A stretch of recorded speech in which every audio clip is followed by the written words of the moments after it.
near to hardware level. In kernel level, there is a hardware control.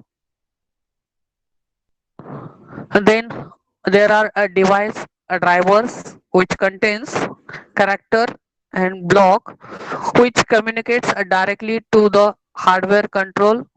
Then there is a file subsystem. So characters or device drivers are connected to the file subsystem, and blocks of device drivers are connected to the file subsystem through buffer cache.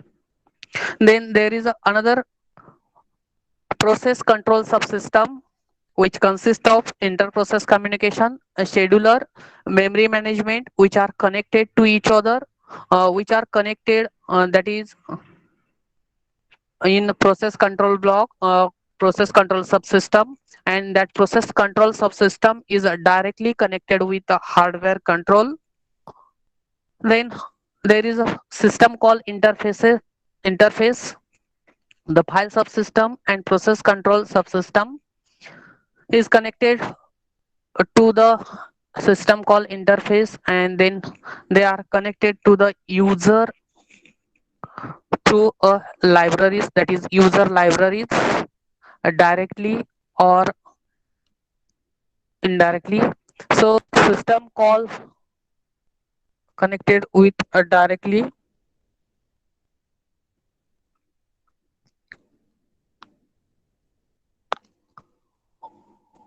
through program to user programs, or system calls connected to user programs through libraries. So whenever user has given any program, so user may have libraries or its own defined functions. Then they communicate to the system calls or different commands. Some commands are related with the file subsystem, or some commands are related with process control subsystems. Whenever that programs or system calls communicate to the process subsystems and uh, it requires the file subsystem, then the process control subsystem and file subsystem interact with each other like this. So the process control block or process control subsystem is connected. There are three parts as inter-process communication, then scheduler, and then memory management. This is the architecture of Unix operating system we have seen in previous lecture. So this block diagram gives the kernel showing various different modules and their relationship to each other. In particular, it shows the file subsystem on left hand side, whereas the process control subsystem at the right hand side. And these two major components of this kernel. So diagram serves as useful logical view of the kernel, although in practice the kernel deviates from the models or different modules, and some modules interact with internal operations of others.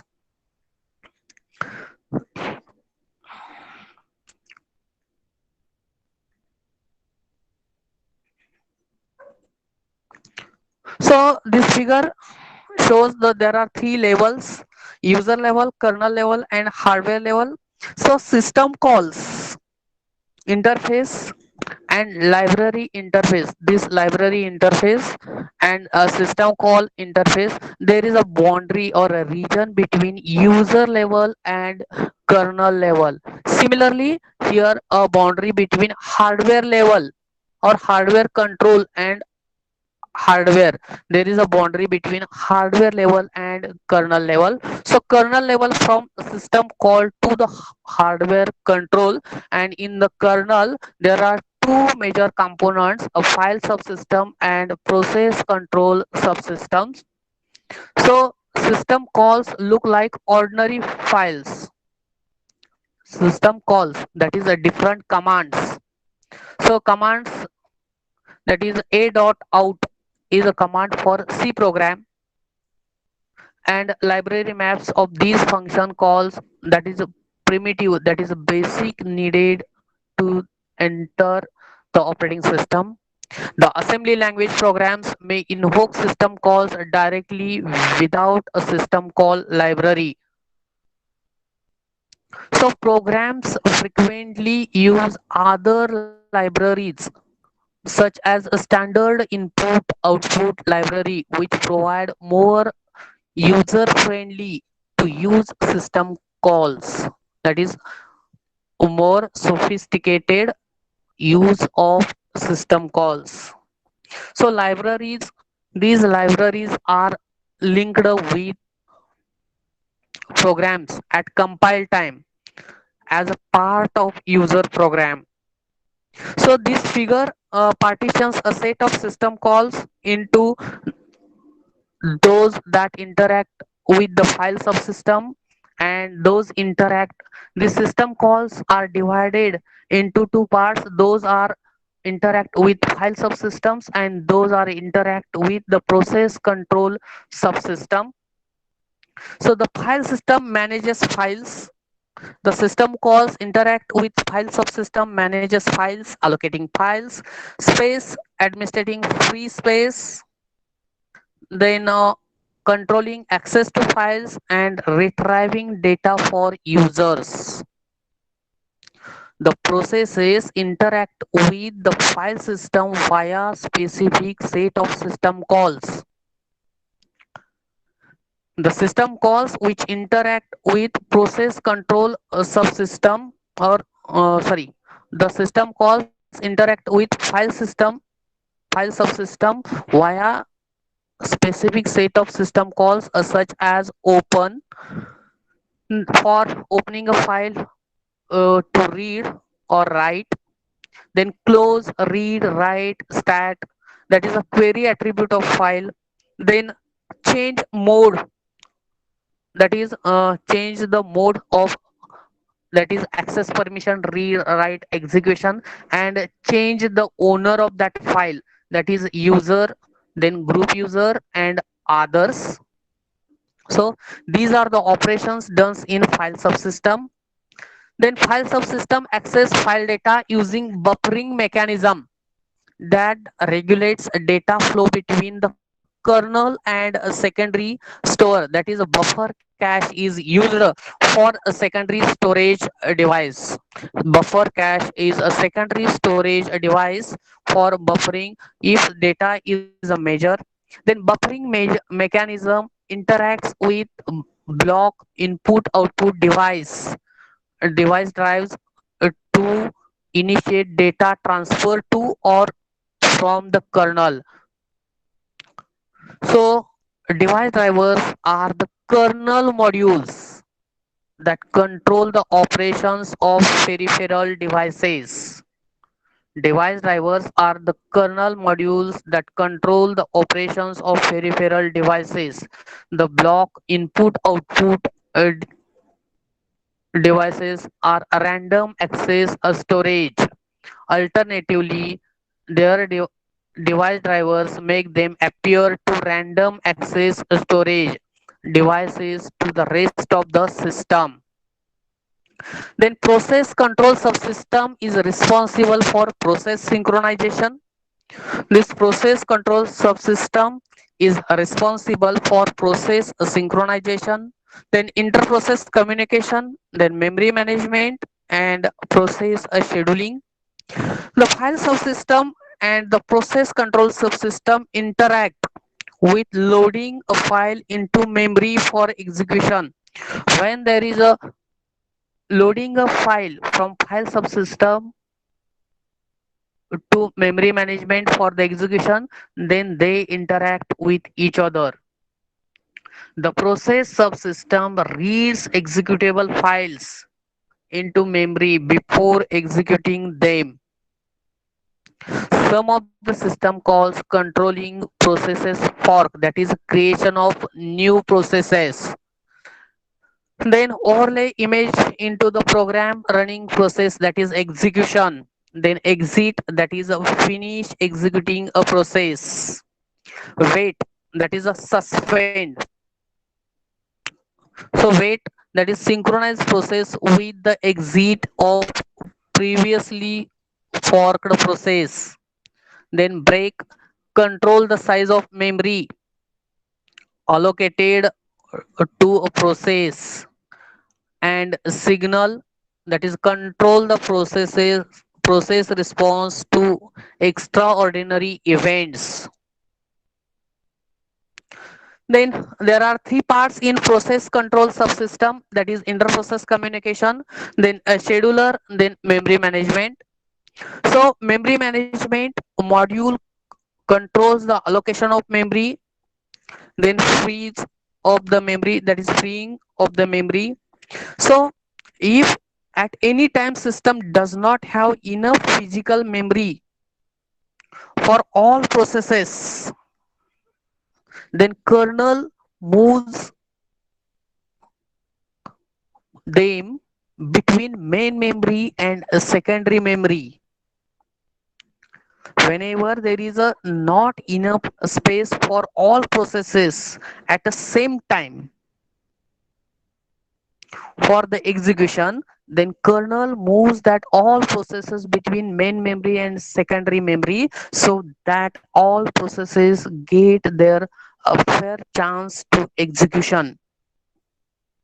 So the swapping process or swapper process, sometimes called as a scheduler, and there are three times of three parts or three types of schedulers, that is a long term scheduler, short term scheduler, and medium term schedulers. And there are three types of algorithms as a shortest job first, then first come first service, and next is shortest time remaining next, STRN, shortest time remaining next. So the scheduler model allocates the CPU to processes.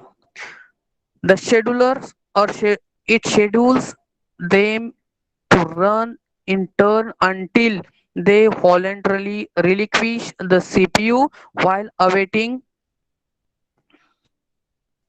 a resource, or until the kernel preempts them when their recent runtime exceeds a time quantum. Then a scheduler then selects the highest priority eligible process to run. The original process will run again when it is the highest priority eligible process available. There are several forms of inter-process communication ranging from asynchronous signaling of events to synchronous transmission of messages between the processes. And finally, the hardware control is responsible for handling interrupts. This is the hardware control part is responsible for handling interrupts and for communicating with the machine. Devices such as a disk or different terminals may interrupt the CPU while a process is executing. If so, kernel may resume execution of the interrupted process after servicing the interrupt.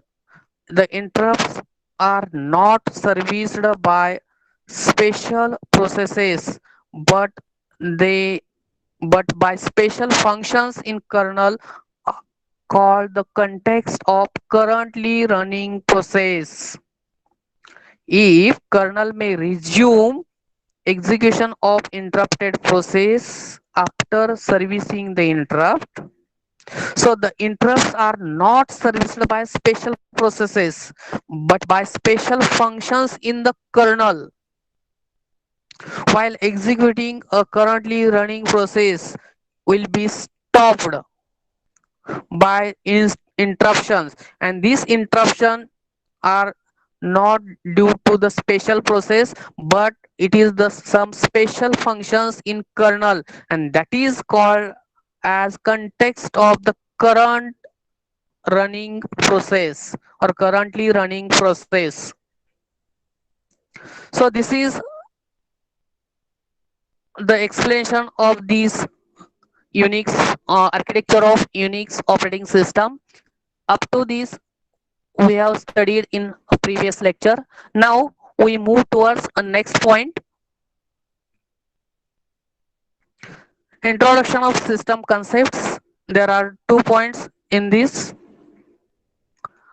First is overview of the file subsystem, and second is process. In process there are 4 parts: context of a process, then different process states, then a state transitions, and sleep and wake up processes.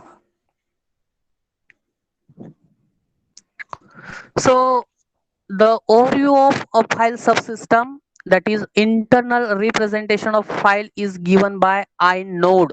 I is represent as index. I represent for index node. Index node, that means inode. The internal representation of a file is given by inode, which contains the description of disk, which contains the description of disk layout of the file data and other information such as a file owner, file access permission, and access a time. This is the general information regarding any file, which may be in MS Office or Unix operating system or any other operating system. You will get a general information of any particular file, that is file owner, then access permission, and access time or modified time.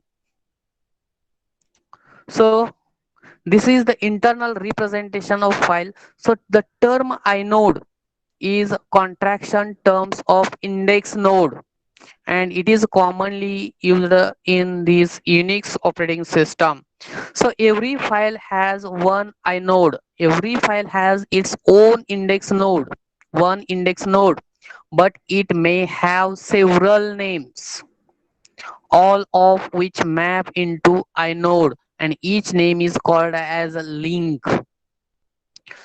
And each name is called as link. Every file have one index node, whether that file may have different name, but index node is only one, and that map, all names are mapped in that index node, and each name is called as a link.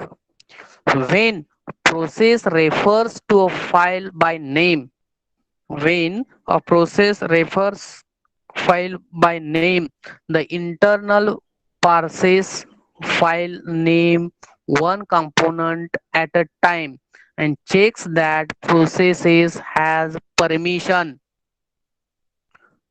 checks that the process has permission to search the directories in path, and eventually retrieves the inode for the file access rights owned to the opening process.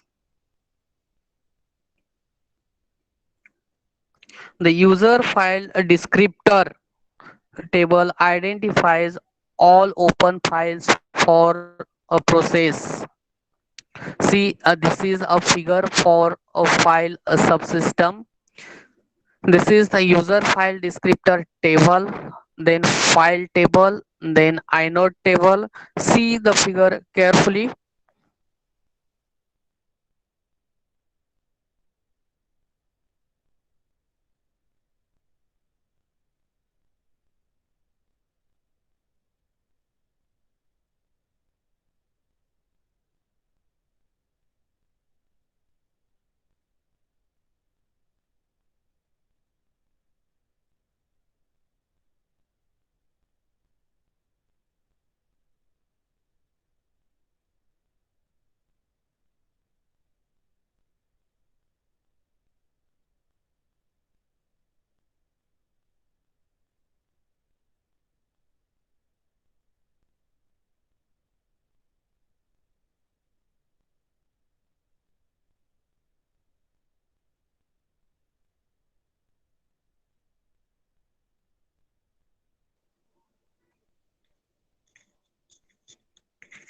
Okay, so this is the user descriptor, user file descriptor table, and this area is also known as U area, U for user area. Then this is a file table, and this is index node table. See in this figure, there are two files. There are two different files, but denoted in one time in file table, and that is have only one index node table. So kernel contains two other data structures, a file table and user file descriptor. So file table is global kernel structure. It is a global kernel structure, but user file descriptor table allocated per process.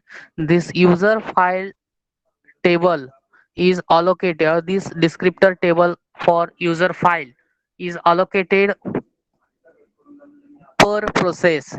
When a process opens or creates a file, when a process opens or creates a file, kernel allocates the entry from each table. Whenever a file is opened, then there is entry in each table and corresponding to the files inode. Whenever suppose here a file is opened, then there is entry in file table as well as in corresponding inode. When so entries in three structures, entries are in three structures. You first is user file descriptor table, second file table, and third inode table. So maintain the state of the file and users access to it. The file table keeps track of byte offset in the file. This file table, second table is a file table which keeps the track of byte offset in the file where users next read or write will start.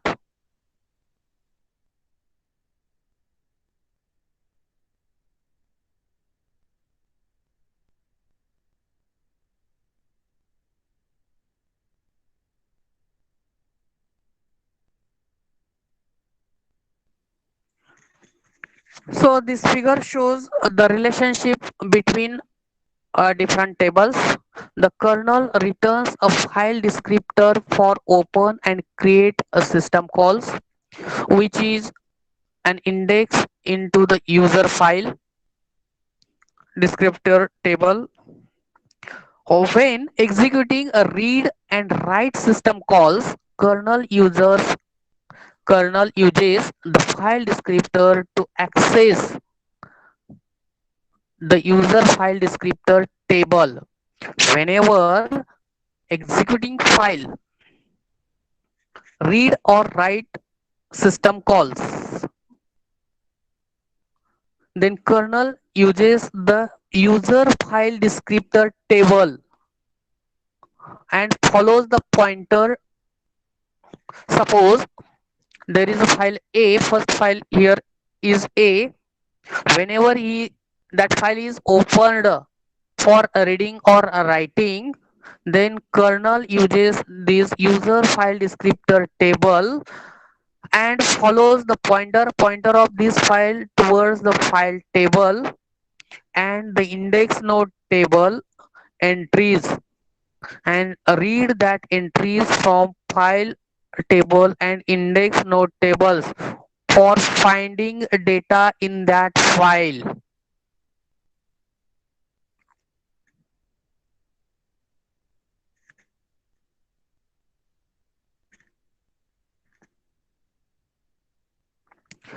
So Unix system keeps regular files and directories on block devices such as tapes or disk. Unix file system keeps regular files or directories on block devices such as tapes or disk. Because of the difference in access time between the two, because of the difference in access time between two, few if any Unix installations use tapes for their file system. An installation may have several physical disk units. Installation may have several physical disk units and each containing one or more files.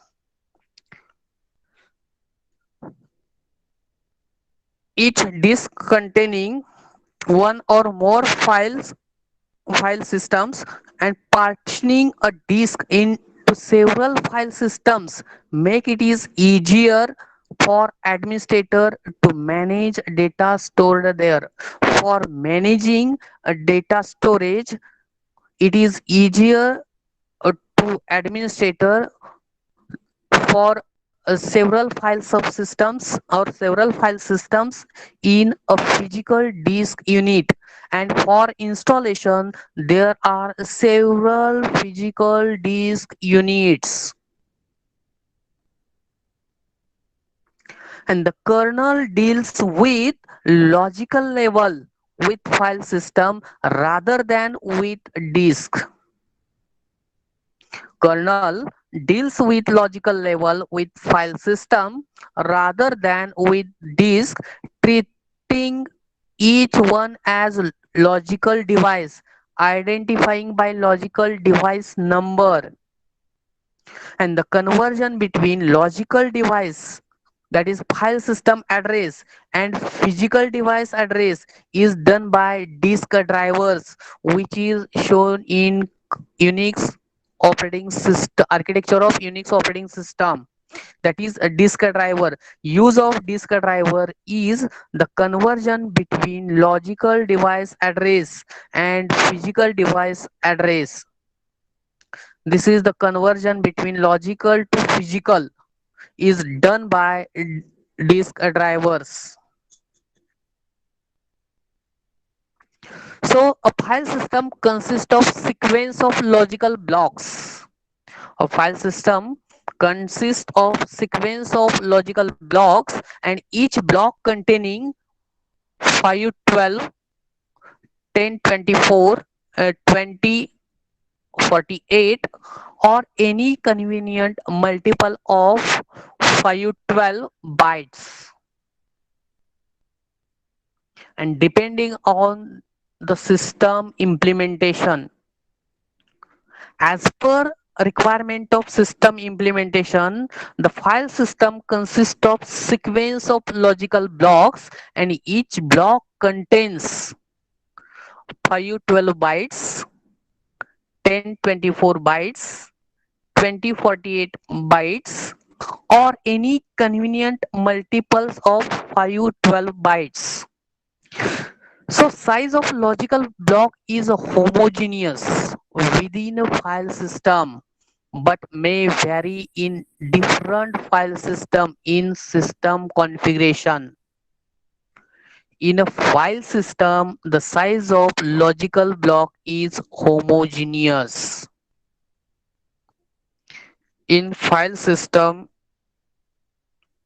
size of logical block is homogeneous, but it may be vary or may vary between different file systems. There are number of file systems, so lo- size of logical block may be different in different file systems, but in a file system there are number of logical blocks and that are homogeneous in a system configuration, and using large logical blocks increases the effective data transfer rate between disk and memory. Using large logical blocks increases the effective data transfer rate between disk and a memory because the kernel has a transfer more data per disk operation. The kernel can transfer more data per disk operation and therefore make fewer time consuming operation.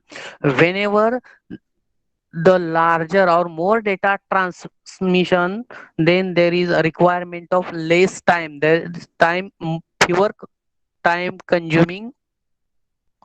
Okay, so here one example is given here. For reading 1 kilobyte data from a disk, one can read or one read operation is faster than reading 512 bytes twice. However, if a logical block is too large, the effective storage capacity may drop. For simplicity, we will use the term block to mean a logical block. The term block is used instead of logical block.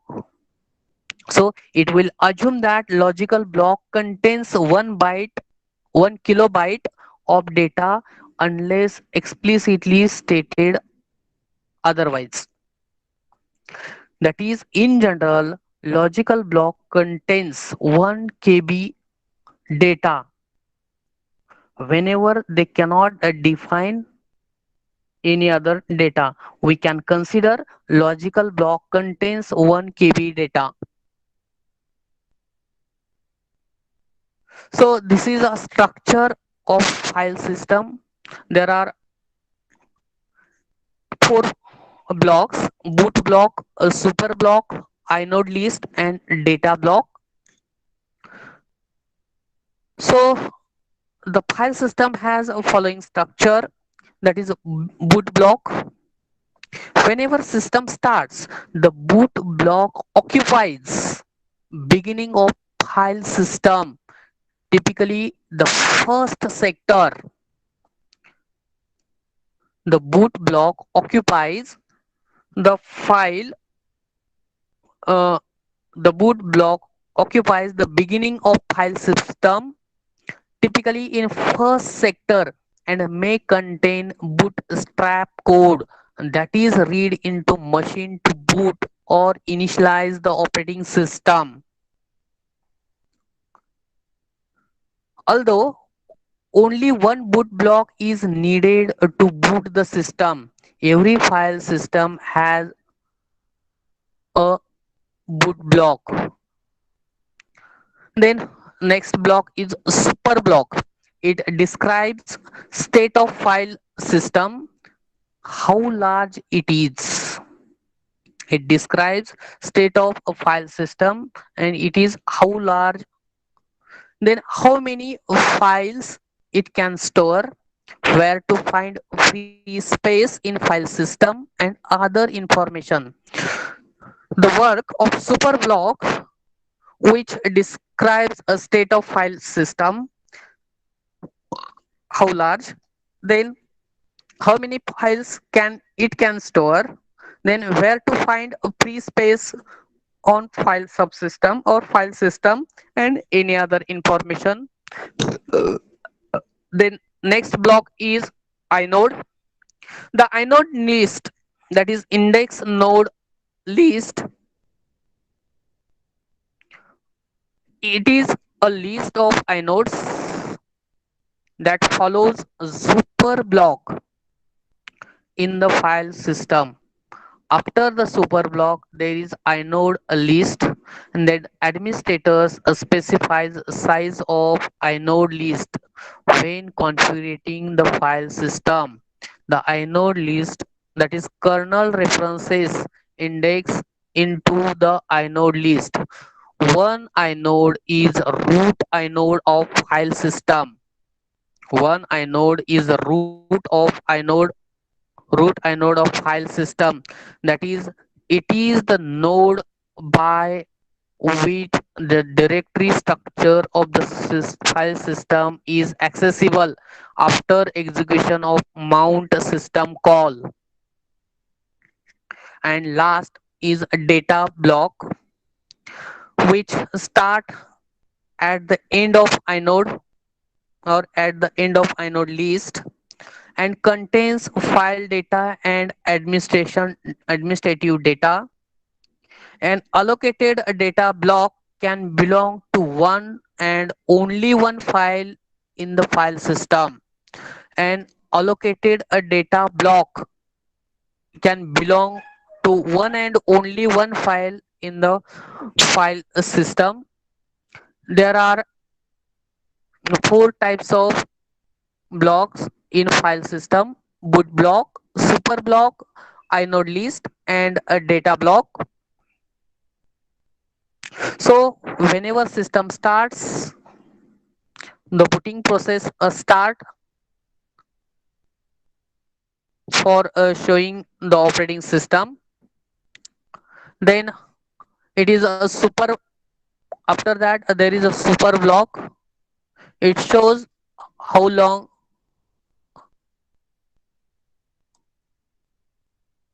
the file system, how much data can store, and other information. Then inode list. So it follows the super block in file system. Then administrator specifies a size of inode list when configuring a file system. Then kernel references inodes by index into the inode list. One inode in the root inode of the system. It is the inode by which directory structure of the file system accessible after execution of the mount system call. Then data block starts at the end of inode list and contain file data and administrative data. An allocated data block can belongs to one and only one file in the file system. Then next is a process or processes. It describes a structure of or processes. In this part, we will study the description of processes. So it describes a structure of process and some process data structures used for memory management. Then it gives a primary view of the process state diagram, and that considers various issues involved in some state transitions. So a process is execution of a program that consists of a pattern of bytes and that the CPU interprets as machine instructions. A process is execution of program and consists of pattern of bytes that the CPU interprets as machine instructions. Many processes appear to execute simultaneously as kernel schedules them for execution. There are number of processes can execute simultaneously as per scheduling done by kernel, and several processes may have instance of one program. So process executes by following a strict sequence of instructions, and that a self-contained and does not jump stack sections. Self-contained and does not jump that of other process. It reads and write it reads and writes its data and stack sections, but it cannot read and write data and stack of other process. Whenever the process executes,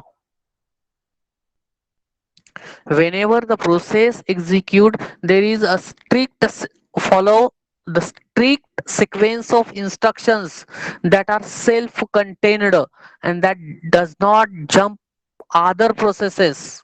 It can read and write a data and stack sections of own, but it cannot read and write data and stack of other processes.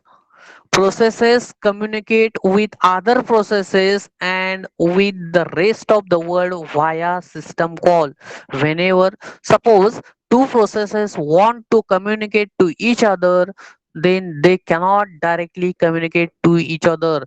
They communicate with each other via different system calls or via system calls.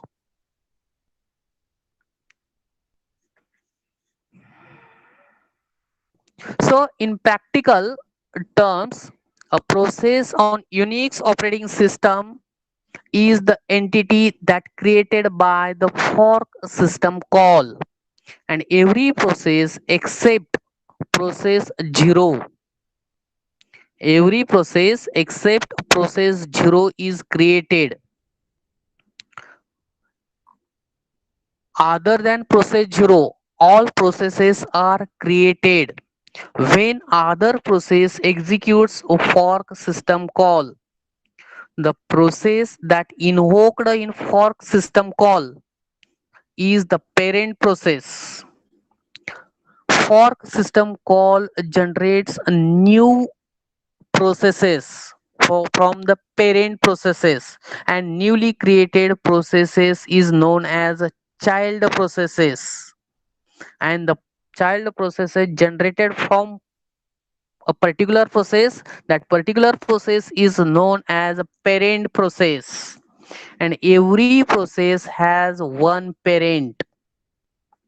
Every process has one parent, but a parent can have many child processes.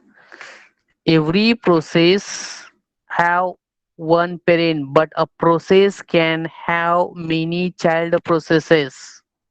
The kernel identifies each process by its process number, that is known as PID, process ID.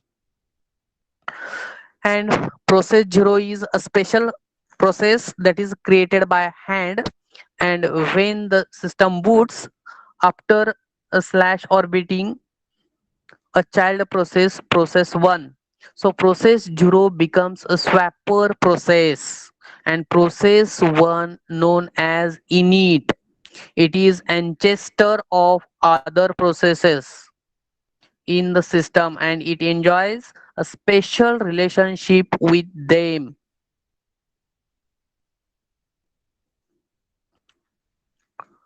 So in practice or in practical term, a process on Unix system is entity that is created by a fork system. Process 0 is known as the root. In general, it is a root, and other than this process, all processes are created by fork system call, and by a fork system call, a parent process. From parent process we can generate a newly created process, and newly create we can create newly processes, and that newly created process is known as child process. And every process has one parent, but a process can have many child processes, and that's why kernel identifies each process by its process number, known as process ID or PID. Okay,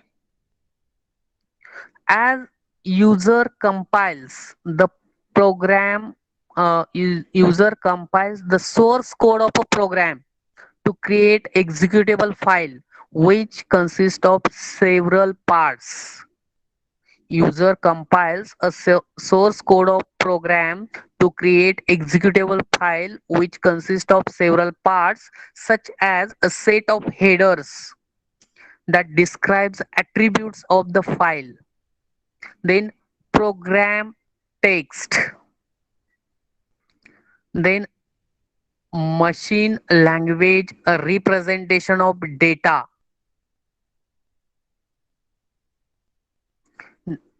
that has initial values when the program starts execution and indication of how much space of kernel should allocate for uninitialized data called as BSS2.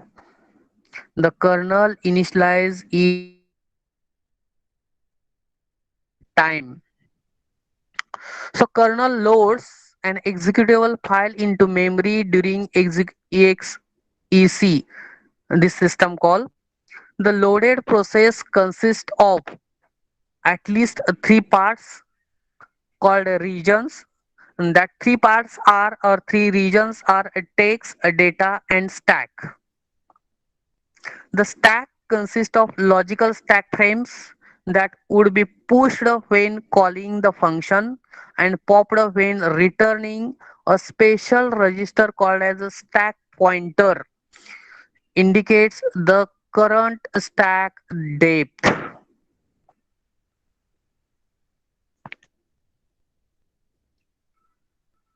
So a stack frame contains a parameter to function. It's a total variable and a data necessary to recover previous stack frame, including the value of program counter and stack pointer at the time of function call.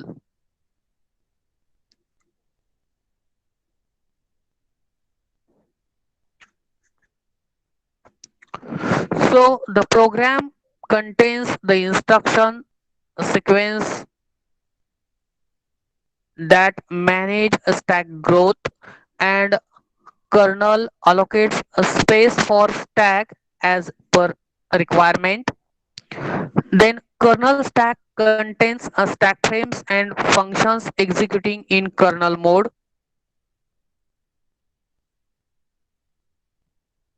The functions and data entries on kernel stack refers to functions and data in kernel.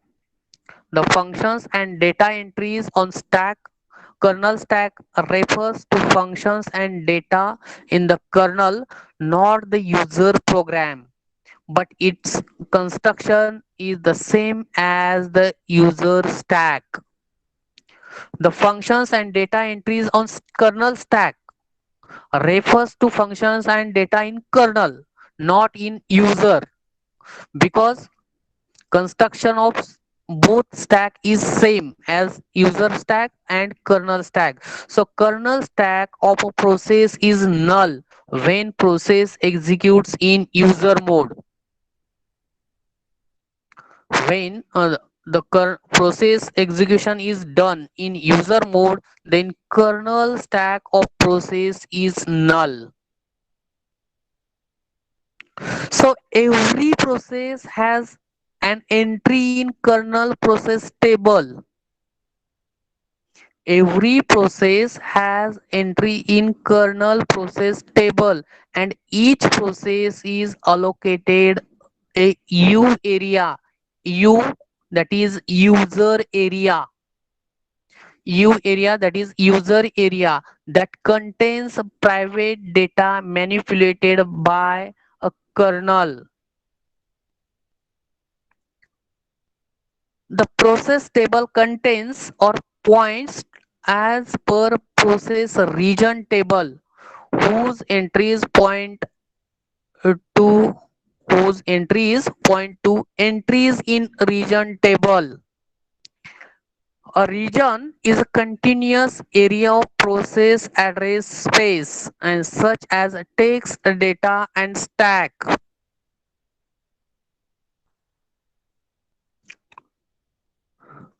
The region table entries describes attributes of the region such as whether it contains a text or data, whether it is a shared or private, and where the data of the region is located in memory. The extra level of indirection, that is from the per process region table to the region table. allows independent processes to share regions.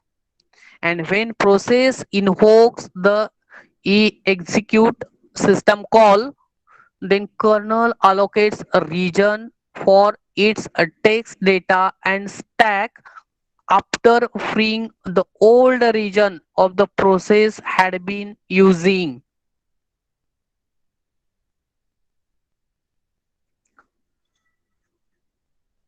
So this figure shows the relevant data structure of a running process. So this is a first left side table is user area. This table for a process a table.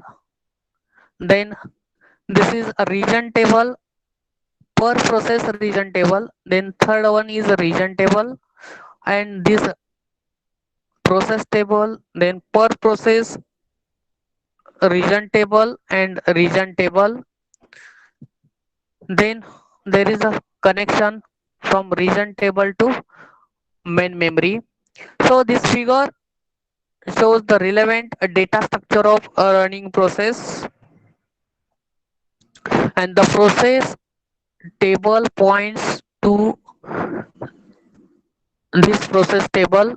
This process table points to per process region table with pointers.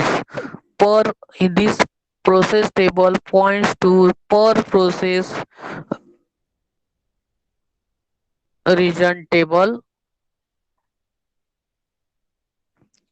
for takes a data and stack, and then there is pointing for per process region table to region table for a stack data and a text.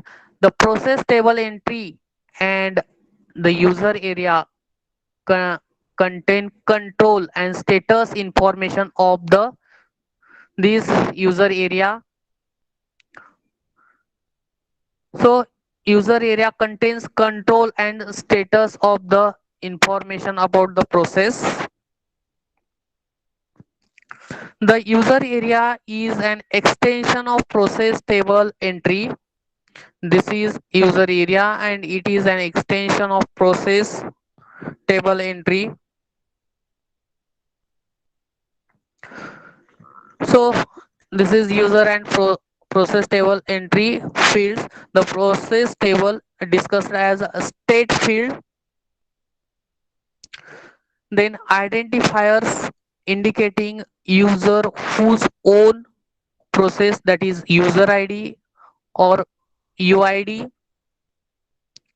So an event descriptor set when a process is suspended, that is in a sleep state or in waiting state. The user area contains information describing a process that needs to be accessible only when process is executing. Whenever any process is suspended or sleeping mode, then user area is used for accessible for the execution of that process. So user area contains information describing user area contains information describing the process needs to be accessible only when process is executing.